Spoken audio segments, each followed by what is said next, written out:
Hey everyone, and welcome to Comic Breakdown. If you're new to the page, please be sure to give us a like and a sub so you're not missing any of the content we have coming out. And today we are going to be diving into Captain Marvel. This is issue number 22. Now if you guys haven't been following Captain Marvel, I started following her during the Empire event. I'll leave a link so you guys can check out all of that stuff going on. You can check out the Accuser Corps, you can check out her finding her sister, or at least her half-sister. And honestly, I have to say, I thoroughly enjoyed the Captain Marvel run from what I've read so far. And this issue does not disappoint. Like, it comes out, and it comes out hard. And I'm so freaking excited to get into this story arc. So without further ado, let's dive into this issue. Alright, so this issue brings us somewhere in upstate New York. And we have the rest of her team. And that includes War Machine, Spider-Woman, Hazmat. You know, these are the people that were her Accuser Corps of her team. And they really do work well together. And what we're seeing here is just Carol Danvers enjoying her time, enjoying her days. Like, life is good for her right now. Like, she really can't complain. Like, she's happy in a relationship with War Machine. Like, she's reunited with a long-lost sister. And on top of all of that, she got reinstated officially into the Air Force. So things are really coming up Carol Danvers right now. And while they're sitting here doing this, they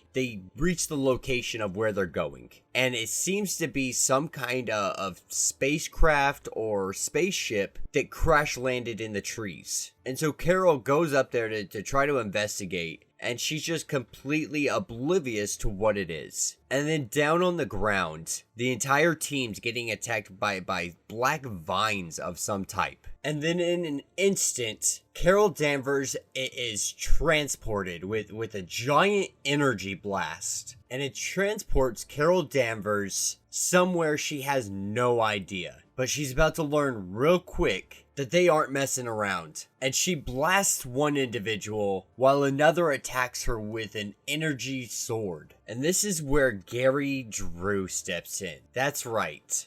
Gary Drew, Spider-Woman's son. And this is where she finds out that she's in Manhattan. But the year is 2052. And this is where Emma Frost shows up. You know, this may be the future, but due to Emma Frost's anatomy, she's able to stay young, essentially, to not age. And Carol's really just trying to figure out what's going on. Like, 1 second she was there, and the next second she's here. And now she's being told, like, this is Spider-Woman's son, and all of this stuff. And that her boyfriend had died. She meets her boyfriend's daughter that's not Carol Danvers' daughter. So, like, this is just, like, a massive overload of information all at one time onto her. And she's just like, holy crap. Like, where am I? What happened? How did I get here? Like, this is a pure nightmare. Now, we're really unsure if the others were transported here with her, but from what it seems, she's the only one. And Sora gives us some information on this. Now, Sora is Forge's daughter, and they keep saying that they need to get inside. You know, they need to get inside before it gets too dark out. And almost in the same instance, they're attacked by what seem to be demons, and just pure chaos was reigning.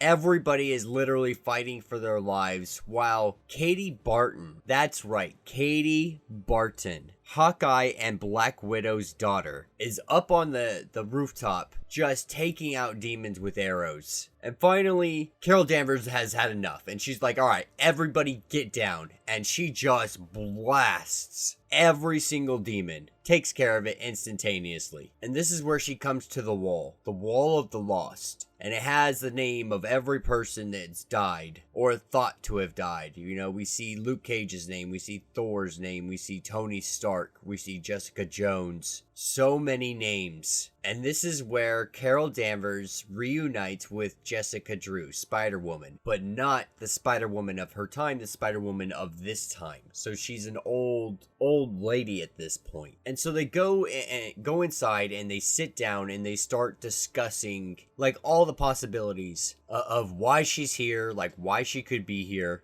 but regardless of the whys and the ifs and the whos, this world wouldn't even exist if Carol Danvers hadn't done what she did in Captain Marvel The End. Now, Captain Marvel The End was a comic that came out earlier this year, I believe. And it's pretty much an apocalyptic end to Carol Danvers. And what we saw was her returning to Earth after receiving a signal and reigniting the sun. And in doing so, her life was taken. And so this is taking place a year after that event happened, and humanity is slowly starting to retake the Earth. And this is where Drew really tells Carol, like, there might be somebody, that there's been a group taking people. As we regain the surface, and more so, since what you did with the sun, our greatest wish has been realized is that there's more survivors and we're not alone. But not all of them are friendly, and one of them is named Ovi. And this is where Emma Frost steps in, and they start discussing the possibility of magic being Ovi, because those demons were from Limbo. And now we're talking about a godlike being walking around with incalculable power. So she's either being held by Ovi or she is Ovi, which either of those are horribly disastrous outcomes because of how powerful magic is. And then this is when they have a visitor that many people recognize. And he has a message. Luke Cage, thought to be dead, brings a message from Ovi for Carol Danvers. And that will be the end of this issue. Let me know what you guys think. They are diving full force into Captain Marvel The End, and I am freaking excited about it. I love this storyline. I'm really excited to get into this. This is, 2052. This is a year after her apocalyptic death. And so we're seeing a post-apocalyptic Marvel universe. And post-apocalyptia has always been one of my favorite topics of conversation, regardless if it's in comics, if it's in movies, and in books. Like, it is my go-to source